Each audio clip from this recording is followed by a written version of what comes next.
No, you'll be fine. Hang on. Let me just adjust the gain. It's Do we down. need any sort of screen or block for this glare? For real. Makeup. Dude. You going, Brent? Yeah. And it's loud enough? Oh, I wasn't. It actually just kicked into both ears. Okay, you do hear it now. I didn't. I don't now. I did. So which is it, dude? You hear it now. You're confusing me. No, I'm only hearing out of one. Sorry, when he was 13, I decided he was like me. He's like me. He doesn't do the best in school. And I decided I was going to use hunting as leverage. Worst punishment on myself I ever did. On this episode of Gritty Bowmen, I and my hunting partner Anthony Spencer sit down with Russ Meyer and Corey Jacobsen at the Northwest Hunting and Conservation Expo in Salt Lake City, Utah. Anthony and I talk about the first time we met Russ, which was in the peaks of some Arizona mountains chasing elk in mid-September a few years back. Russ has got to be one of the most successful, under-the-radar hunters I've ever met. Kind of like Aron Snyder, Russ Meyer is a bit introverted. And like Aron, I think Russ is sometimes misunderstood by those on the outside looking in. But I find people like Russ fascinating. They don't open up that easily, but once they do, they usually talk your ear off. Aron Snyder. In this podcast, Russ doesn't disappoint. We get to know him a little better. He shares his knowledge on how to slay big game year after year, which he has done for decades. And Russ tells us what he does to raise his children with hunting. And we get to hear a little about how he and his wife work out his days in the field, away from home for weeks at a time. And Corey Jacobsen shares his insight too, but mostly I'd say Corey was just the eye candy. If you like the show, please go to our website at grittybowmen.com and subscribe to this podcast and tell your mates and pals about us. Do us a favour and please take a moment to leave us a rating or a review on iTunes or on our YouTube channel. Send your questions and podcast ideas to grittybowmen@gmail.com. If you're listening to this on iTunes, you can see the video version of this podcast on our website at www.grittybowmen.com. All right, folks, welcome to the Gritty Bowmen podcast. We are here today with Russ Meyer and Corey Jacobsen and my buddy Anthony Spencer, the Riding Shotgun co-host here. And we're at the Western Hunting and Conservation Expo, and I've been wanting to talk to Russ for a long time, actually. Yep. And Russ, you are seriously have killed everything on the planet, it seems like. I mean, really, like, you're posting stuff on Instagram, and I'm really, it's like with the stick bow, with the compound. I mean, honestly, I've just, and it's not something I really knew a lot about either. Like, I knew you got it done, but I didn't know, I guess it just wasn't that public or just off my radar. I am known for being not in the know. Right. And the first time we met, well, first, before we do that, tell folks who may or may not know who you are a little bit about yourself, who you are, where, how long you've been hunting, your family. I want to know about that. I would like to know a little bit about your company, what you're into. Where do you want me to start? Feed me some questions. Go with Russ. And when I get on the spot, I get a little bit nervous. Don't worry about it. Corey knows. What do you do? Tell us what you do. Tell us how long you've been hunting. I've been hunting since before I could legally hunt with my dad. Grew up in Idaho, tromping around the woods with him. Of course, at 12, I was hot after hunting deer, mainly. We didn't do really any elk hunting. Born and raised in Idaho, then. Born and raised in Idaho. Born in Boise, yep. How did you get into, were you just always kind of into hunting? Yeah, I definitely, as a kid, it was obvious, super early. I lived right at the base of the foothills of Boise, underneath Castle Rock and Table Rock. So back at that time, there was like 0 houses out there. So I was the kid that was across the street over the neighbor's fence.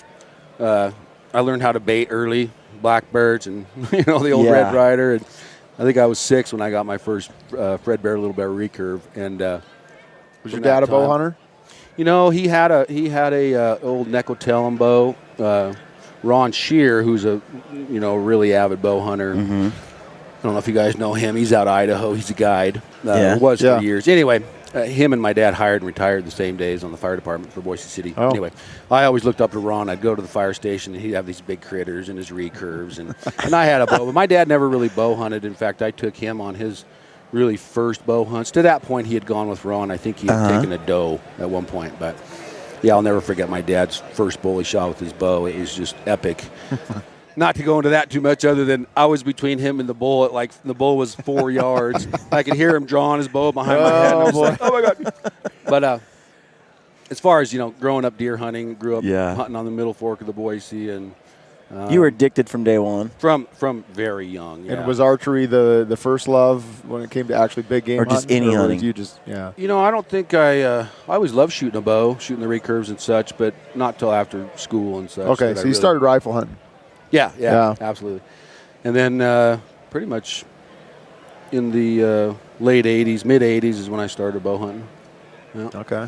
Fell in love with it, nothing like that first critter, and just been passionate ever since. How did you get into a lot of guys want to hunt, and they want to hunt all these different animals. Like, what path did you take in life to just make this kind of a bigger part of your life? I don't think I had a choice. There wasn't a step, I guess. Yeah. It just was. The claws were deep, and it was just the adventure. Yeah. You got a stick and a string, and you're humping hills, trying to outsmart an animal. Yeah.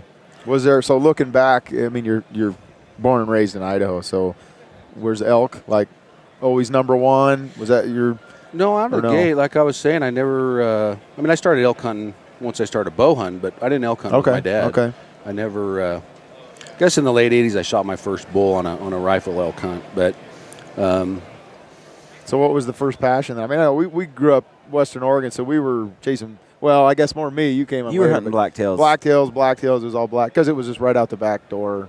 You could do it anytime you wanted. Yeah, definitely mule deer. Mule deer then. Okay. Yeah, we had a good mule deer population. Not that we don't have what we used to, but definitely the mule deer was super intriguing to me. Okay. And we always had that late archery hunt. So that's kind of what I hunted. I don't think I've missed a season since '88 on that late. And see, long before we ever met, and we'll get into how we met in a minute, but long before we ever met. See, I moved to Eastern Oregon and then Idaho, but that's the first thing I had heard about you was your late season archery prowess. Oh, yeah. You really, I had guys mentioning all over that this guy Russ Meyer really knows how to get it done in that late season. Yeah. I think there's people trying to figure out where you. Oh yeah. People know you have it dialed. Yeah. Put it that way. Well, I've definitely spent a lot of time figuring out where they're migrating to, and I love spot and stock, and have got a lot of deer that way too. But there's something about being that up close and personal and intimate with a critter. Yeah. I mean, sometimes we have them as close as 2 or 3 yards, and you're looking at the white of their eyes, and I love that. And it's See, we get that because we see it. Yeah, a lot of Western hunters don't get that. That we grew up, again, blacktail hunting, tree stands, ground blinds. Yep. We kind of get that, but a lot of Western hunters don't know that end of it, or they don't have the experience with that up close and personal. Yeah, it's always been spot and stock. Unless it's a different hunt. It's. I can't tell you how many hundreds of hours I've sat freezing my tail off. In a blind. You had a lot of blinds, right? Well, I used to always hunt out of stands. Okay. And that's I guess the way it started is we had taken my buddy's cousin was in town from Arizona, and I was set up in a tree stand, wind up my back, and I'd set these guys up in some rocks. Long story short is I just watched him. I mean, it was just an epic day, hundreds, 150 deer probably. And he was going to shoot a doe. And it was he'd just mess up time after time. He'd try to draw and they'd blow out. So I watched this all day, and unfortunately, nothing came by me. Well, I had some does and stuff. Yeah.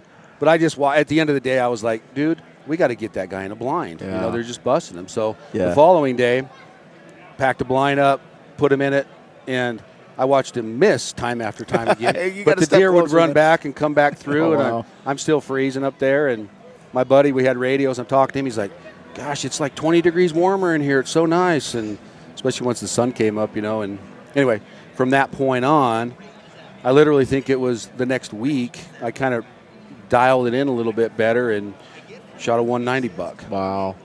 Man. The day before, my partner that was with me, the day before I shot my buck, he shot a 3-point at literally 3 yards. Wow. So I was just like, wow, this is sure nice This is in working. here. Yeah. You think, I mean, it's a lot more popular now, but you think it's still an underutilized tactic out west for guys to think about hunting mule deer from a stand or a ground blind? You know, I think for the right hunter, you know, some people just don't enjoy that. Yeah. I enjoy all Corey? of it. I mean, I love. You know, I am a guy who, if I see an animal a mile away and I'm in a tree stand or a blind, You're no longer in a tree scurry stand. out. I have no patience. And so, you know, Russ is showing all these pictures of big bucks he's killed, and I'm like, dude, what's going on? And It he's like, sort of works. oh, I got my Mr. Heater in here, and I'm cuddled up in my down sleeping bag, and I'm just waiting for the bucks to come, and year after year. So, I mean, he said he wasn't going to share any of his secrets, but that's probably Russ's greatest secret that he just gave away, and it's Well, the thing is, you don't. I mean, we all talk to a lot of guys who go chase mule deer in these late hunts. Or guys, I don't think the vast majority would never even think to go sit in a blind for a mule deer or in a tree stand. Well, it can be tough. You know, you sit 4 or 5 days, and it, you know, there's years where, in fact, that year that I shot that big one, no, it was the following year. I think it was the following year. Anyway, I mean, I think I tried to keep count. It was like 170 deer in bow range, and only one buck I could have shot, and so it's not, it's tough. It's hunting. How many times have you heard this though? You talk to a guy that goes on a good mule deer hunt, and he'll come back and say, "Oh, if I would have just sat a ground blind right here, I could have killed a deer." Oh yeah, and that's about as far as they get. Yeah. Like I could have, I didn't, but I could have. But I think that's the thing that Russ has put in 20-some years. He knows the migration paths. He knows the funnels. I mean, he's got it dialed. And I get phone calls. Hey, do you know where Russ is hunting? Do you know what drainage he's up? That? And for a fee? For a fee, I'll provide anything. And even I don't want to know where Russ hunts. That is too much of a burden to carry. I don't want to know. So when people call me, I'm like, yeah, I know right where he is. He's up here, and completely different unit. One of these times you'll get that right on accident. Yeah. I think you correct me if I'm wrong though, but you've got to have that background knowledge is what gives you the confidence to sit there for 4 or 5 days when you're not seeing them. I mean, you don't do that if you don't have the background knowledge that this will work eventually. Yeah. Plus just getting remote, and in places I like to kind of focus on are areas that really even, ground, guys on the ground aren't going to get into, right? Yeah. So to me, it's about getting remote. And that's a big one of my, You're not afraid to hike. You're not afraid to get it's back fun there. to go in and set stuff up. And I mean, I have different camps in different areas still right there, right now, hanging and wrapped up. And so to go in there and take my boys and just have our own camp. And, so I think that's talk about patience, with Corey. That's one thing I learned early on for me in success. And I love hunting big bears, right? So I'm the guy that has climbed in a tree stand at 6 a.m. and climbed out of the tree stand at noon the next day, literally. Trying to see that bear right at daylight, hoping. But that's crazy. I climbed in a tree stand at 6 o'clock one morning. I made it until about 8:30 in the morning, morning. I've done that with blacktail. Stayed there all night. Yeah. Hoping for that morning. Yeah. Because I saw him rutting a doe that night and couldn't get a shot in the dark. And then I can hear him rutting, and I'm like, I'm not getting down. I don't want to spook them. And they're still rutting, and then it's like midnight, and they still haven't quit rutting underneath me. And I'm like, he could be here at 6 a.m. Yeah. And I'm just tucking in. I'm waiting, and it's the coldest night ever. In a tree, nonetheless. In a tree. Yeah. But not a good night's sleep. No, but, man, I've said this before. Tree stands and blinds, not so much blinds. I haven't a lot of experience, but this kind of ambush hunting, I love it. Yeah, you eat that up. I love it.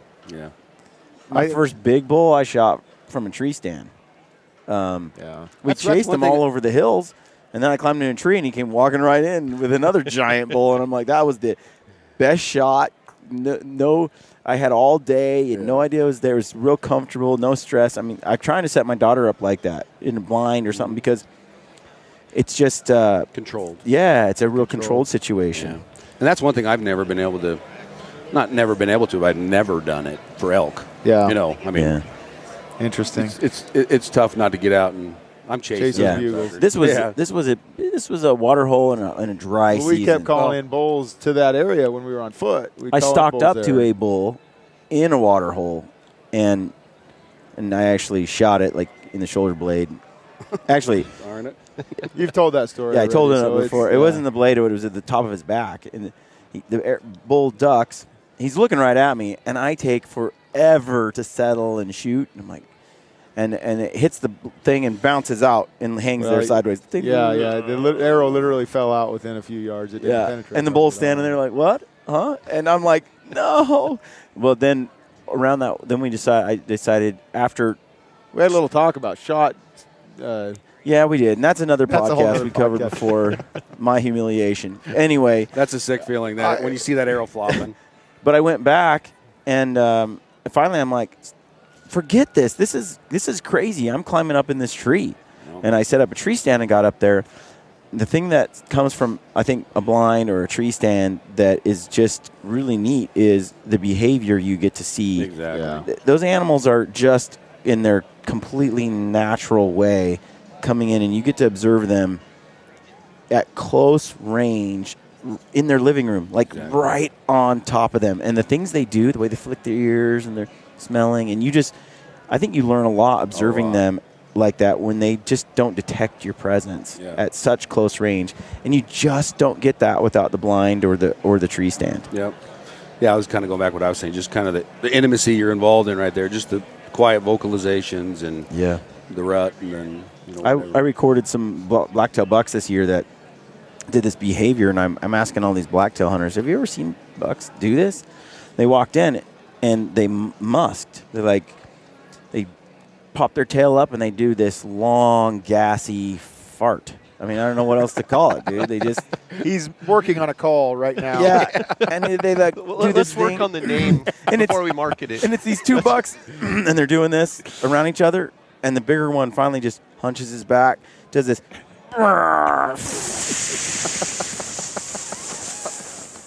and he goes on forever. And it's got this little... It's kind of like hunting with me. Yeah, totally. And it's got this little balloon sound, like as a balloon's getting the air, like... as it winds down. And I'm like, wow, that was a crazy coincidence. I've never seen that happen. And the other buck kind of smells it, and he's like, whoa, and he prances off. The call he's working on is actually a large balloon. And then the next day, this other buck comes in, and he's rutting, and he's chasing, and he's fighting this sparring this other little guy. And he walks up on the hill and just... He smells for a while, he's licking, he's rutting, and he just does the same long, gassy scent. He's just marking his scent. That's crazy. Spraying it all over the ground. I'm like, this is something they do. Wow. I've never seen that. I've never seen it before. And then I asked guys, have you ever heard, I grunt a lot because I hear them just grunt endlessly. Grunt, grunt, grunt, grunt.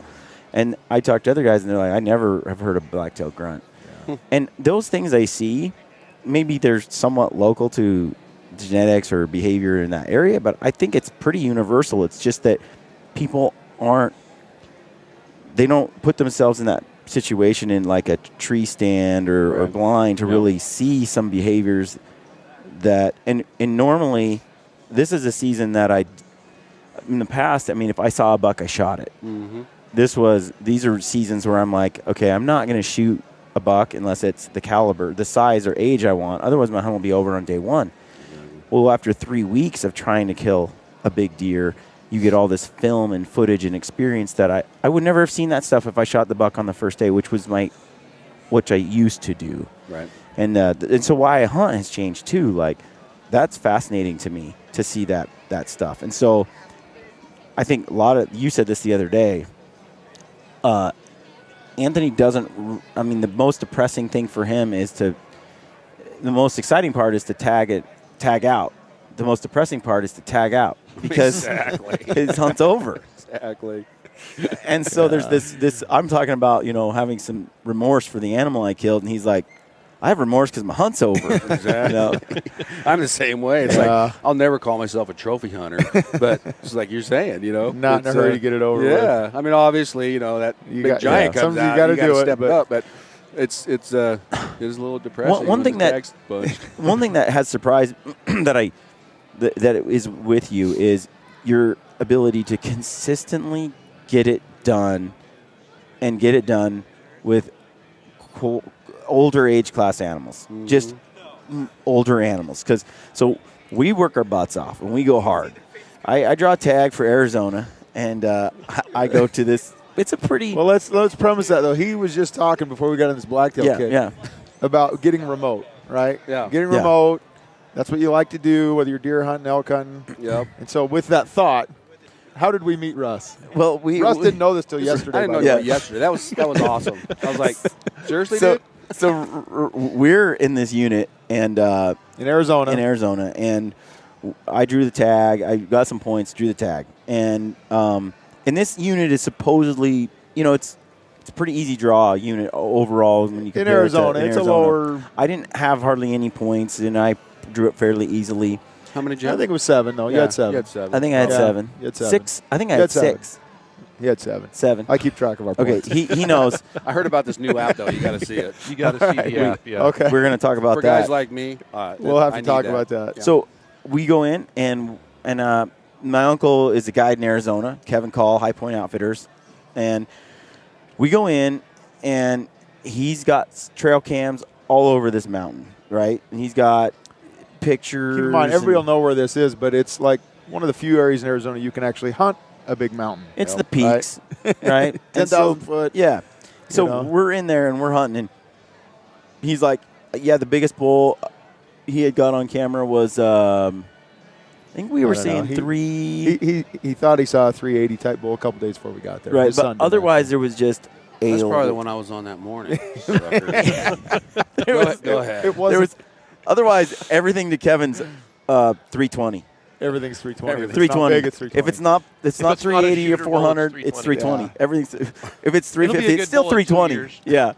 And so anyway, we get in there. We hunt for a few days, work our butts off. He shows us the country in a very slow fashion. We're like, we want to. So he tells us we want to get up there. We're like, well, the elk are up there. We keep hearing them. And he's like, yeah, let's walk around the back where the elk are. And these stuff. guys in Arizona, I mean, we would hunt up there, but as soon as the elk got above a certain elevation, he's like, oh, it's time to go back to camp. And we were like, they're still there. But, I mean, don't get me wrong, he knows how to get it done, but just in a different way than we do. But we're physically fit, and we want to just go after, and we're really aggressive, like really aggressive.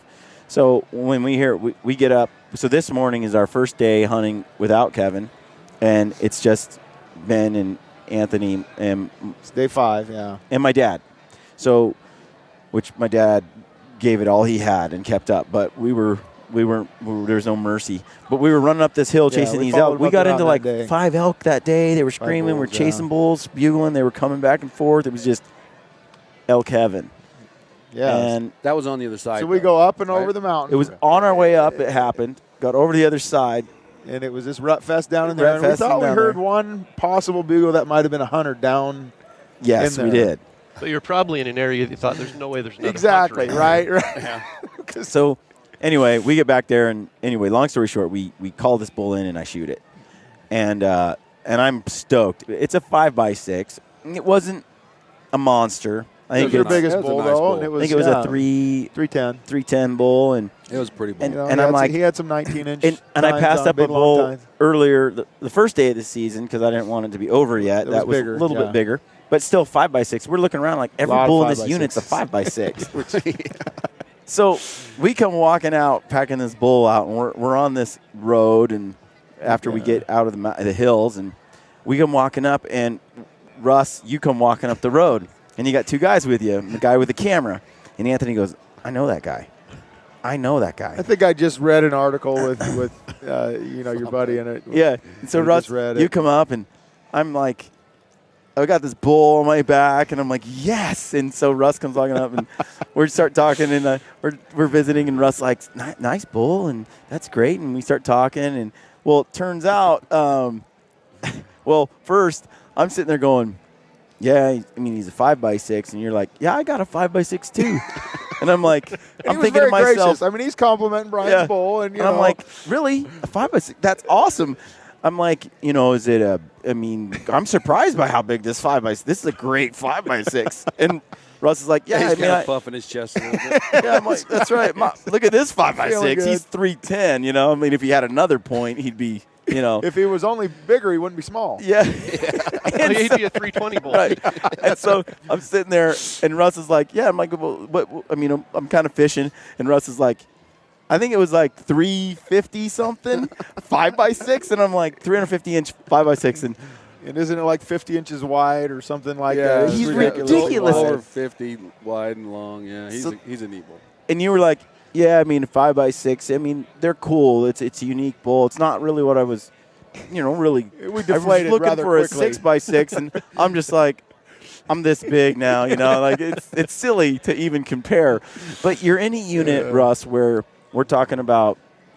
It's an easier draw unit. There's not a ton of huge bulls in there. A lot of the genetics, we talked about it with Kevin. There's just on trail camera everywhere was like 5x6s like crazy. Well, that bull you passed up the first day. We got it all on film. You guys, if you've seen our footage, you've seen this bull a lot. But I asked Kevin that night, what would you have done if Brian was a client and passed up that bull? And he goes, in this unit, we would have had a serious discussion that night. Right. That would not have been good. So it's not a unit that's known for really big bulls. Right. But, Russ, you go in there and you shoot a big bull. Really big bull. I got lucky. But you can only say I got lucky so many times. After 30 years of doing that, it's... So how does a guy get lucky more often? Consistent luck. That's what we're looking for, Russ. The secret to consistent luck. I don't know. And looking back, like the last several years, we were just talking about shooting the first one, right? Well, yeah. I said I don't ever do that. Yeah. Whatever. For whatever reason, and the last several bulls, like 5 years, literally it was like 1 or 2 days of hunting. And I don't know why. I think, why? Looking back, I think, like Corey, we spent a lot of time with elk, right? So to me, anymore, it seems like it's hard for me to screw up, and I don't want to sound arrogant or whatever. No. But it's like there's nothing I can say. Well, you got to do this, and then Corey, I'm just sure. Experience. It's just like it's an intuition of what that bull's doing, how he's reacting, the terrain, the topography, all those things, and it just seems like. And coming back to patience, it's being able to say, like I did that day, back off. Some dudes are going to come over the top. I'm convinced it was you we heard. So tell us from your perspective what happened. So talk about backcountry. We were walking the road. And we got into those bulls. We worked up in that canyon. You guys came down. And it's just picturesque basin. You guys were in it. Oh, yeah. It's beautiful. And we just snuck up on this bull, and he was just calling pretty lightly then. Anyway, I never got a great look at him, but he was a great bull. We were following him, and he worked his way up in there ahead of us, and then he must have got into those other elk because they were bugling good. I don't know, 4 or 5 bulls in there. Yes. And so we kept going. It was a little bit later, and I just was like, guys, we got to back off. We're just going to back off. Wind's going back and forth. It just got bad. So afternoon. We dropped back down to the road, went like a mile and a half up the road, up that mother ridge to stay above them, way up there, mind you. So I could just sort of keep track of what they were doing in case they, bailed or whatever. So once I thought it was time, we dropped back down, hoofed it around, started just where we're just getting ready to start up. Climbing, yeah. Yeah, and I see you guys. I was trying. It was hard to be nice. I got to admit it. I think we could sense that. Yeah, I think a little bit. Yeah. But so that is the perfect example of going back to being remote, right? Yeah. So you find those places where that's not going to happen. That's what I hope to, whether there's 2 elk there or, nobody else was up there going up to the tops. And that was my mentality was, you guys earned it. Good job. Yeah. That's not how he told me. Yeah, exactly. 2 weeks later, I was like, those guys deserved it. 2 weeks later. That's right. We've been there too, Oh, yeah. We had that happen this year. But there was I remember when we were up there were elk screaming all over the place. That day? Yeah. Oh, yeah. Yeah. Yep. Well, and here's the thing, though. You get it done consistently on mature animals. And none of us had any problem with what Brian shot. He loved it. It was his biggest bull, and that was a success. It was awesome. Didn't think anything bad of it. But you might not have shot that bull. There was a bigger one in there, right? And we kind of knew this wasn't the big bull in there. Right. And so maybe you would have passed the bull we shot, which then puts you in a position to kill a more mature animal. I had already shot mine. Oh, that's right. That's right. Ken he would have. Oh, he would have shot that bull. Okay. He was beat up after that first day because he was the shooter on, I think, 3 setups. Yeah. One of those, back to the Murphy's Law thing, my buddy has a monkey on his back. But anyway, he came through. The bull stops. 2-inch aspen, dead center of the vitals. Uh-oh. I think it was 28 yards. Center punches that aspen. But anyway, Dirk. so we had a couple fun sets, and it was that evening. He was kind of like, "Hey, it's your turn." I was like, "Sign me up." We heard that bull anyway. But back to kind of a consistency or whatever. Yeah, I think it just goes back to spending time from right from the beginning when I was bow hunting. It was put my pack on, put my sleeping bag, my tarp, 6 cans of chili, and 4 Snickers bar, and I would just go, and I'd hunt by myself a lot because a lot of guys really weren't into that. Yeah. And wherever I stopped, I'd sleep, and spending time with elk calling and just behaviors. And I've always been very simpleton. I'm a pretty simpleton in my head, so it's all about win and just making a choice. Yeah. Don't pressure it, don't push it, and let it happen. And in a lot of ways with bow hunting, it's tough. How long have you guys been friends, Corey?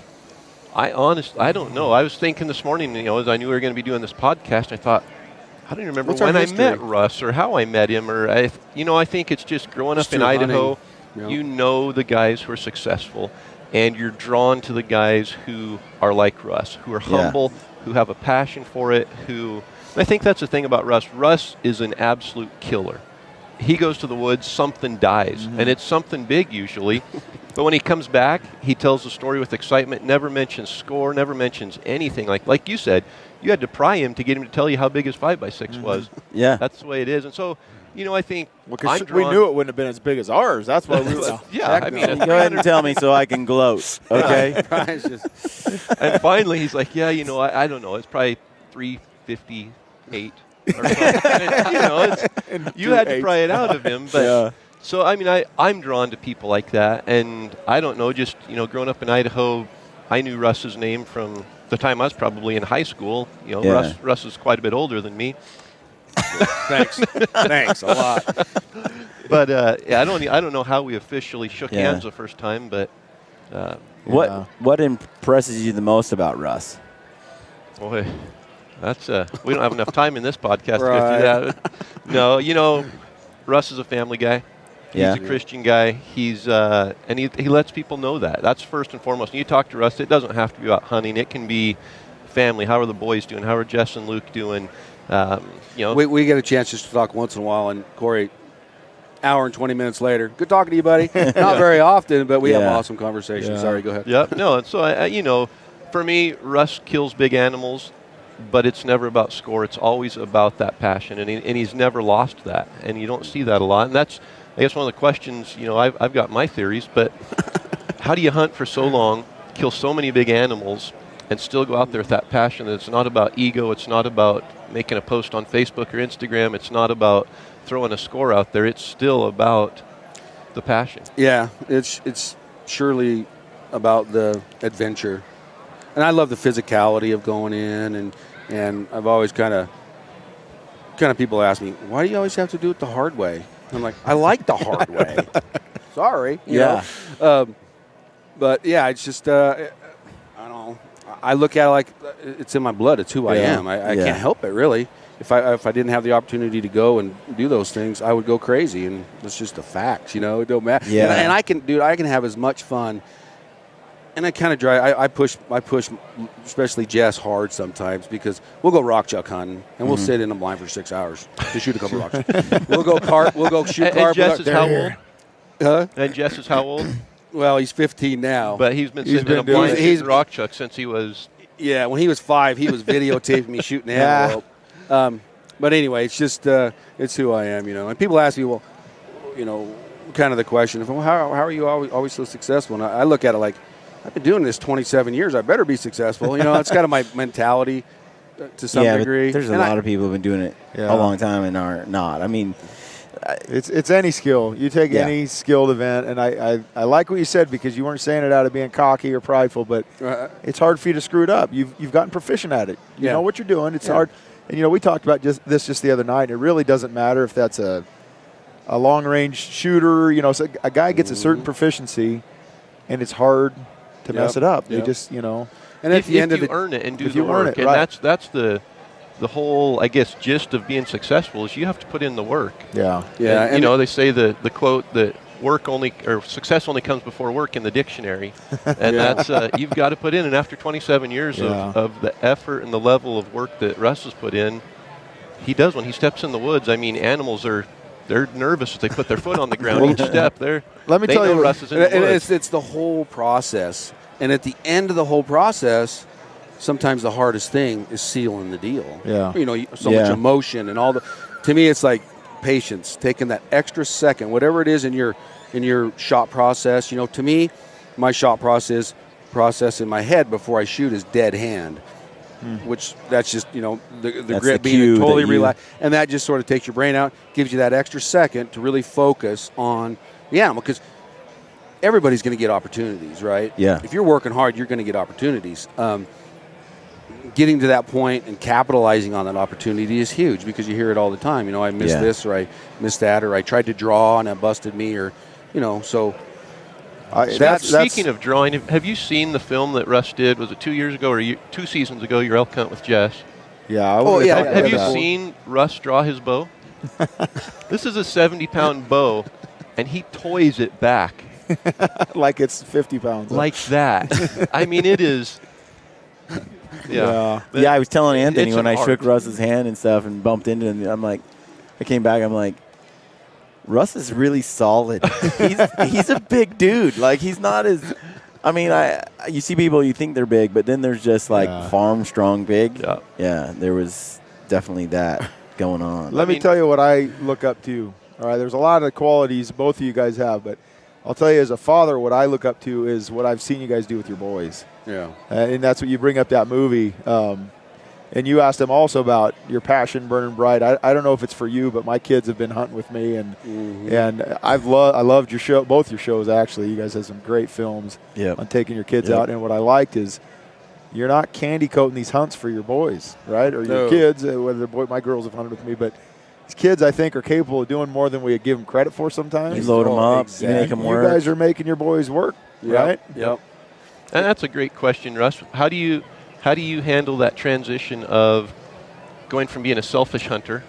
Yeah. And I mean, there is no doubt I am going through it. Yeah. I'm a selfish person. I want to have the bow in my hand. I want to be shooting.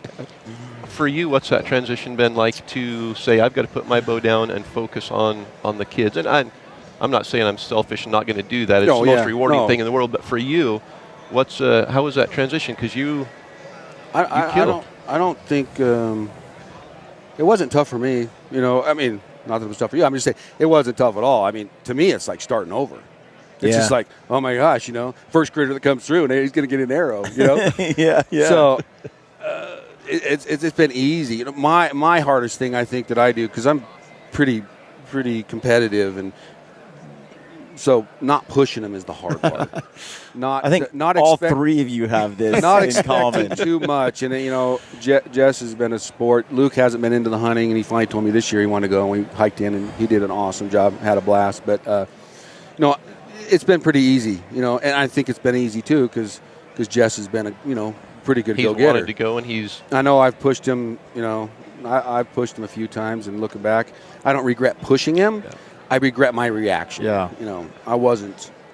It's the same for me. Isaac, when he shot his elk this year, I'm way more wound up than he is, and I'm infusing all of this excitement and adrenaline into him. He's calm as a cucumber sitting there bearing down on the 6-point bull with the rifle. And I'm like, shoot, he's not going to stand there forever. Hurry up, get the shot. And he misses the first time, and then it's like escalated. I'm just like, I'm wanting to grab the gun and jack a shell in for him, and he's just slow and calm, putting it in there. And we got done, and I'm like, buddy, I am so sorry. Seriously, he's like, no, Dad, it's good. I know. I need to, you did a really good job of helping me learn that I need to be fast. I'm like, I appreciate the gratitude there, but that comes from your wife. Yeah, you got that from her. There's no denying, absolutely. But yeah, I mean, it's that not pushing them, taking it at their pace. Yep. But no, it's been just nothing but awesome, and quite often because I'm a co-owner in Outdoors International, and so I have a lot of opportunity, right? But at this time now, it's like I'm gonna hunt with my boys. I hear you. And the truth is, I love hunting where I have memories and history and all those things. And kind of going back to what you're saying, another thing to hit on success and stuff.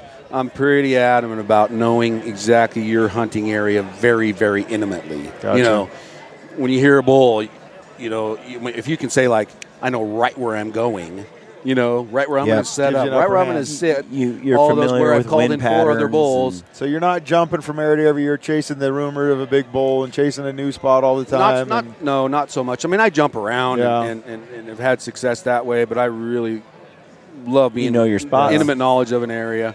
See, because we had years ago, we started jumping into these draw games, and preference points, and we've had to research new areas that we haven't been to, but we don't just draw a unit and go. I mean, we pour over the Google Earth. I call everybody. Brian's laughing because he just leaves this to me, really. Yeah. Because I geek out on that. Dude, Anthony. I'll talk to anybody I can find. I'll, pour over maps. I'll call bios. I'll call game wardens. I'll call whatever. And really, and you still never hunted as well your first few years. Right. Oh, yeah. But you try to get to know the land. But usually when we get to a new area, I know, I recognize it. I've been on Google Earth so much and studied the map so much. I know where we're at, know where we're going. That is cool. Now, one thing about a new area to me, and that kind of adds to the success of a new area, I think, when I've gone, it's always, what's over the next ridge? What's over the next ridge? What's over the next ridge? So you got this drive to run into an opportunity versus kind of wait for an opportunity in an area you know intimately. But I want you to hit on real quick. You said that transition was easy to hunting with your kids.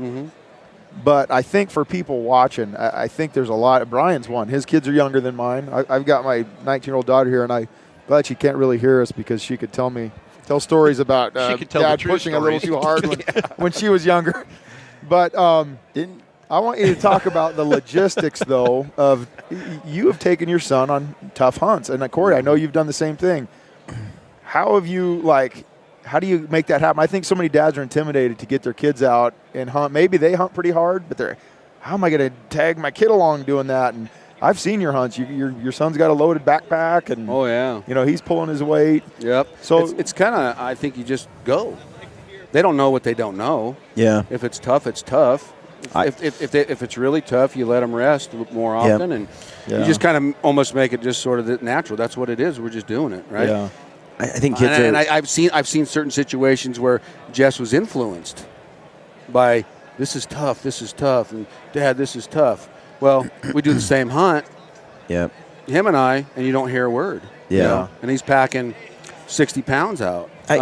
So it's just do it. I think that I think though that I took my brother, right? We're 15 years apart, and so I'm quite a bit older than him. When he was old enough to start hunting, I'm like, you're going to love this. Hunting's awesome. Well, he's kind of a video game generation kid, different. He grew up different than me, and I'm like, let's go. We load him up. We go up to the mountains. It's like negative 10 degrees. Everything froze, even everything, in the cooler froze. Our eggs are frozen. Everything's. Well, do you remember when you brought him along when we killed 2 bulls? I was getting there. And so he comes and he freezes, right? And we're in nasty country, and he hates the whole trip. So then I'm like, dude, you just got to come in the summer. Archery hunt. Hunt. And he's like, okay. I'm like, it's a total adventure. We load him up. We drive out there. It's Ben and Anthony and me. Last 2 days of the season. Last 2 days of the season. We go in there. We drive all night. We leave after work. Drive all night. Get there early in the morning. 3 or 4 in the morning. 4 in the morning. We're hiking in the dark. Bull screams. Shoot a bull. Nice bull. And then what's he do? He packs it out. Well, he hadn't really slept from the day before. Now he's packing out meat, right? And we make these multiple trips. Midnight. We go to bed. We sleep 2 hours. We get up. We have one more day. We go back in. He shoots a bull. Whole time, this bull's coming in. He's sitting there in camp rocking. His head like this, like, don't shoot it, don't shoot it. Get away, elk, get away, elk. And he's serious about this. He's like, I do not want to pack more meat. I do not want to do this. And it's like, I'm like, we're like all, damn, this is awesome. And he shoots this bull. So we go in and we pack it out. And Brent is about dead. And he gets in, he's like, nothing about that was fun. Nothing about that was rewarding. Nothing. I never want to do that again. And you're thinking, I wish we had one more day and we could get Brent. We're writing stories about this epic 2 bulls in 2 days hunt. And it just, and so I realized, you know, we pushed it too hard. Like, he wasn't ready for that. And I feel like you got to judge each kid and each person I think different. on their temperament, on their personalities, and tailor it to them. And I think another key part of it is, you know, you mentioned he's the video game generation, and we're dealing with that with, you know, all of our kids now. Yeah. But I think the key is getting them out early. If they don't know any different, you know, and I almost waited too long with mine to go on, you know, multiple night or overnight backpacking trips, and I loaded them up, said, okay, guys, you're carrying all your food, your tent, your sleeping bags, all of your own stuff. And I'm thinking, this is going to be a nightmare for me. I'm going to be loaded up with all their stuff a mile into it. 5 miles into it, they're turning around going, Dad, hurry up. Come on, you got to see this up here. Can we go fishing right here? And it's I underestimated their abilities. Me too. When I brought my daughters this year, you know, and I got out with them, I got out. They're 11, 12, and we've done some camping. They love camping because they've been doing camping since they were little. Backpacking was new, and they loved it. I did try to still, though, with my daughters, we were talking about this earlier, when you're taking someone with you that has the bug, that's been bitten, that is like, that has the drive to hunt. It's all, they don't care if they're cold. They don't care if they're wet. They don't care if they want to be there. But you take someone who hasn't got the bug yet, like you're introducing your wife to hunting for the first time. And she's cold and wet, and she doesn't have the bug, and when a big buck pops up, her heart doesn't go, oh my gosh. She's just like, yeah, there's a deer. It's cold. Yeah. If she's that girl. If I shoot that, can we go home? Yeah. That right there, you probably should pick a different kind of hunt. And then I think you can get someone the bug. Yeah. But you just don't want to. Yeah. I think that's important. I mean, again, I point to my daughter behind the camera here, but I wish I could redo the hunts I did with her because I was under the impression she's a guinea pig. She's the oldest. You know, Anthony, to me, I'm like you, Russ. The hard way is the fun way. That's the way I would choose it, right? And to me, that's fun. And for the hunt to be fun, I have to push as hard as I can. Yep. So surely, if we don't do that, this hunt won't be fun, right? And she was the wrong kid to do that with. I have some younger ones now that a little more have the bug, and we've done some really, really hard hunts, and they love it. You know, sometimes we all love hunts in hindsight a little more than when we're doing it, but you know, they love the memory, they love the feeling of accomplishment. But I should have tailored that to her. You know, different personality. You know, I think you mentioned your two boys are different in their desire. Yeah, absolutely. Yeah, Luke, he's more into the sports and his buddies, and you know, and he's a kid. He's a kid that you don't push. You know, he kind of closes up when you try to push. But out of the blue this year, like I said, he's like, yeah, I want to go deer hunting. So I was like, that's great. Sweet. You know. What do you think it's done for your kids?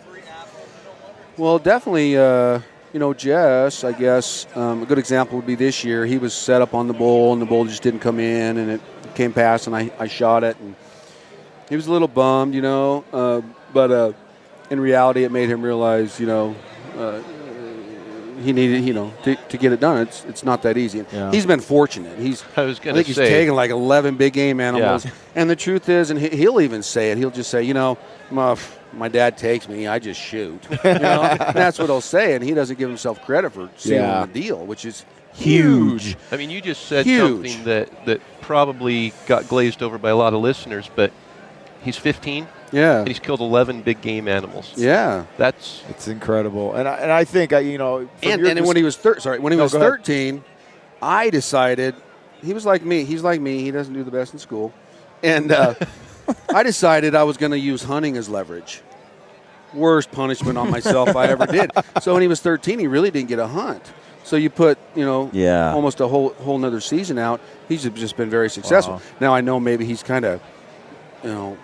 I worry he doesn't appreciate it, right? So, and I could tell it was pretty easy for him, right? Like us, I mean, How many days were you in the woods before you got an elk? A lot. Like, 9 years. Yeah, right. That's the way I was. Let's years. count in years more than days. So he goes up too, on his first elk hunt the second morning and takes a great bull. Anyway, I guess with a bow. Yeah, with a bow. I mean, he with gets his it dad done. 60 yards behind. It wasn't like I know. Dad was sitting over his shoulder. He did it. He drew at the right time. He made the shot. I mean, he's got to give himself credit because he is he's a hunter. What was the main question? I had a point and I lost it.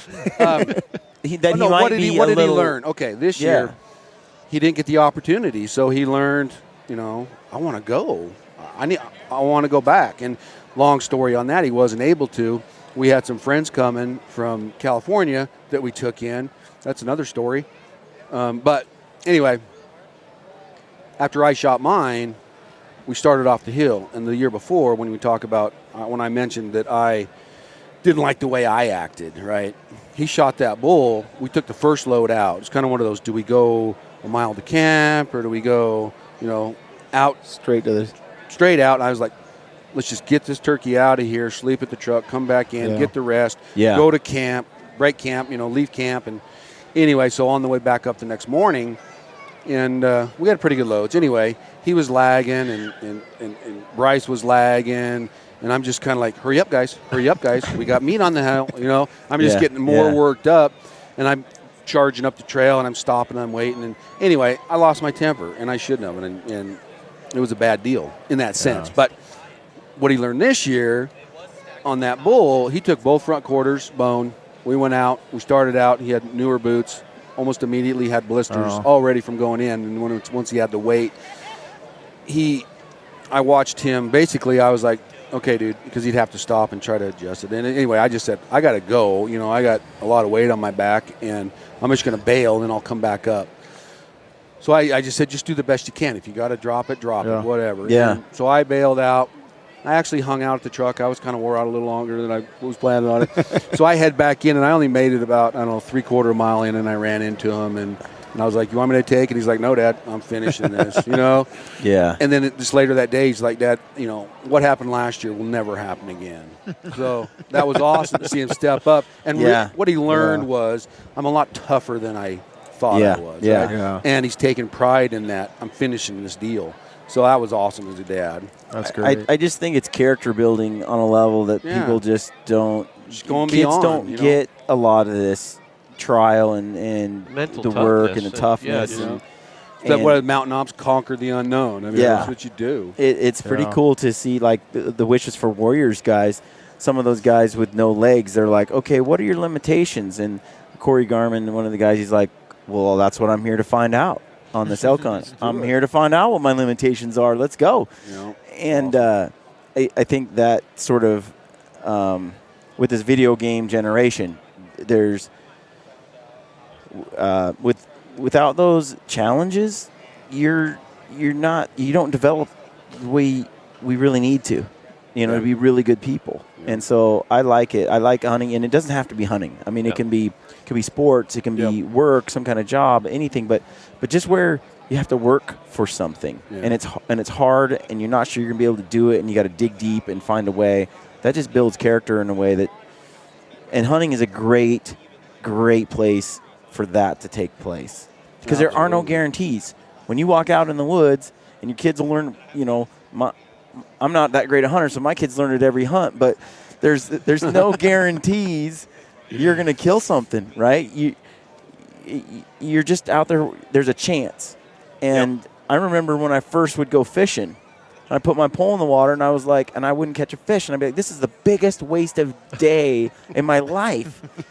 Now I go throw a pole out there, and if I don't catch anything, I'm like, this was the best day. It was awesome, just because I'm there and I'm experiencing the chance. And it's the same thing with the blacktail in a tree stand. But you're learning too, and that's I think so important. The distinction between failing and not learning from it, and failing and learning from it. And so many people get frustrated because they fail and fail and fail and fail, and they don't take the time to dissect and say, why did I fail? What do I need to do different? And that's what it turns into is excuses. Yeah. We talked earlier about these secrets to success, and I think that's huge, because we all get whatever shred of a chance you get on your hunt, right, and you fail or you do something wrong, it's fine if you learn from that. And I know, I don't kill animals anything like you guys do, not even close.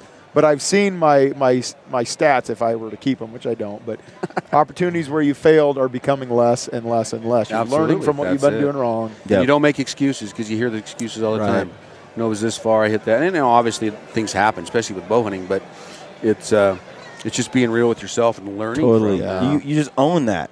I mean, you can make excuses for being late to everything, but you can't. When it comes to hunting, you can't make excuses. By the way, Anthony, you weren't there last night. You got thrown under the bus. Oh, yeah. It was your fault. It was. You worked out. You took a 45-minute shower he took yesterday Something morning? like that. It was and then ridiculous. You pushed him to speed, and he got pulled over by the cops. I mean, it was all you. It was all me. It was all me. Own it, brother.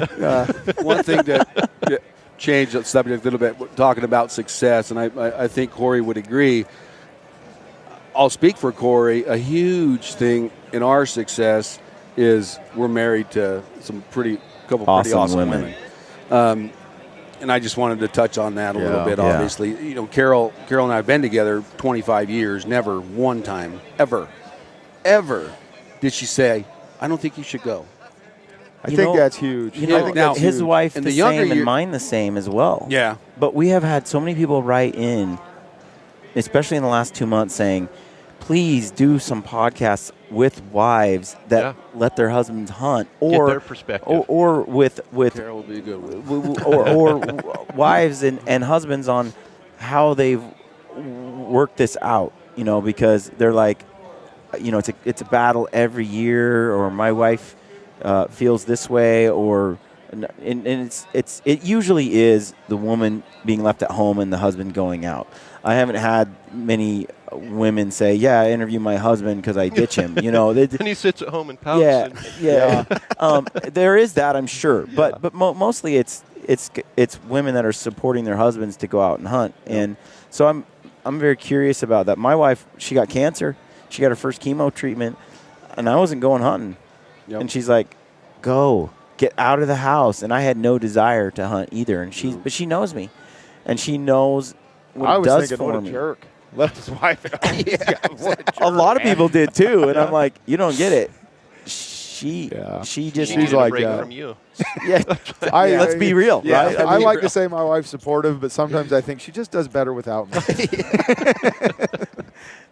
Awesome. I like hearing you mention that though, because I since you've just said that just now, I'm thinking, I think I can think of the more successful guys I know have a significant other like that. Their wife is supportive. And there's nothing. We talk about the mental part of everything, and the physical part's huge, but the mental part of if you go on a hunt and you are feeling guilty, whether your wife makes you feel guilty or you just feel guilty for being away, it's a game changer. Yeah. I mean, you are not in the game the same way. And so to know that your wife is supporting you 100%, that she wants you to be there, she understands, she doesn't understand, she supports the addiction, the bug, the passion. That's a huge Why would point. you say your wife is like that? Like, what is it? I would say Carol didn't grow up camping, none of that stuff, nothing outdoors. But I wanted to make it very clear who I was as a person. So we were together for 4.5 years. So I introduced her to hunting, and she is an amazing shot with the bow. I got her in the bow hunt. She'd go to tournaments and win, and she's taken whitetail and antelope, almost elk, just not quite. In fact, she was pregnant with Jess, shot a nice antelope, but then we didn't hunt. But she's being mom, right? Now I forgot where I was going with this. What I'm saying is she knew who I was. Yeah, and getting into it. Yeah, for 4.5 years before we were married. So she knew exactly who I was, and she was, I think true that's to that. huge. We shared that. Well, I won't go into that story, but go ahead. Well, that's got a flip side too, though. She understood who you were, and you probably understood who absolutely, she was. Yeah. That And she you don't was take going to be advantage supportive. of that. It's right. not so selfish that, hey, I don't care what you do, I'm going hunting. And I love what you've told me. You've taught me this about your hunts and their duration, and you kind of tend to limit your duration. And it's more, I mean, yes, it's for my family as well, but for me, I went on a 14-day hunt one time. After day 10, I did not want to be there. Mentally. Yeah, I was like, I miss my family. Yeah. And, I felt a little guilty that I was gone for so long, but more than that, it was, I want to be with my family. I miss them now. And so my wife and I talked, and I said, I'll go hunting for 2 weeks in September, but I'm going to try to go for 6 or 7 or 8 days and then come home for a week and then go again. And that way it's not that duration of... I like that, but honey at home, don't think you're going to hold me to that. But I like it. But I'm stewing on it. There are always exceptions to rules. Yeah. We could talk all day, and I want to keep talking, but we gotta wrap it up. I am going to be. Russ and I are actually doing some stuff with you, Corey. Totally. So we're gonna be up there in Boise here in a few more weeks. So awesome. Let's get together some more, and where we can keep going, because this is a great topic. You both have really supportive spouses, and it might be fun to involve them for a few. They're going to be completely uncomfortable. I'd love if they threw you under the bus and the whole bit. I was going to say, here's the other side. That would be awesome. It might be best if Russ and I are in another room, because we're going to be arguing a lot. That's awesome. All right, well, let's plan on that. And for now, guys, thanks for coming on the show. And thank you. I'm glad I got to meet you guys. Yeah. So the other night, full draw was the first time, really. Yeah. Other than bumping in. In the mountain. No, it was the first time. I've been watching your Instagram for a long time, which, by the way, how can people find you on Instagram? You are, what's your handle? Aron Meyer Archery. Aron Meyer Archery. Yeah, a friend of mine, Zach Owens, he talked me into getting that Instagram. It's good stuff, dude. I'll do it. I love it. Older generation. I was going to say, Russ looks like he's 35, but he's actually almost 70. So. Okay. Thanks, guys. I appreciate it. Thanks a lot. Thank you. Appreciate it. Okay, Gritty friends, I hope you enjoyed that podcast. If you did, please take a moment to leave us a review on iTunes, Podbean, or Stitcher. We love reading your reviews. And connect with us on social media if you're on there. Look us up on Facebook and Instagram, and take a moment to subscribe to our YouTube channel so you can receive notifications when we upload new videos. We've got a sweet deal with Mountain Ops. You get 20% off on all Mountain Ops supplements, combo packs, and apparel when you type in the word Gritty at checkout. If you're a hardcore elk hunter, or you want to be, go to the Elk 101 website online and check them out. Our friend Corey Jacobsen is killing it with some of the best elk hunting information and entertainment on the web. If you haven't heard, we're doing a huge gear giveaway to try and grow and expand the Gritty community on Facebook and Instagram. I asked a bunch of friends to pitch in on this gear giveaway, and they all came through with some awesome stuff. Our friends at Kifaru, Rockslide, First Light, Phelps Game Calls, One Shot Gear, Mountain Ops, XXX Archery, Blacktail Outdoors, and Is It September Yet are pitching in some sweet gear for the giveaway. We'll announce all the details in the next few weeks. All you have to do to be entered to win is like our Gritty Bowmen Facebook page and follow us on Instagram. All right, friends, let me leave you with one other quote from Theodore Roosevelt, who said, "It behooves every man to remember that the work of the critic is of altogether secondary importance, and that, in the end, progress is accomplished by the man who does things." We all have a choice. We can be people who do things or people who criticize the work of others. It's pretty simple, really. Get out there and do your thing. Good luck on your hunts, and stay gritty.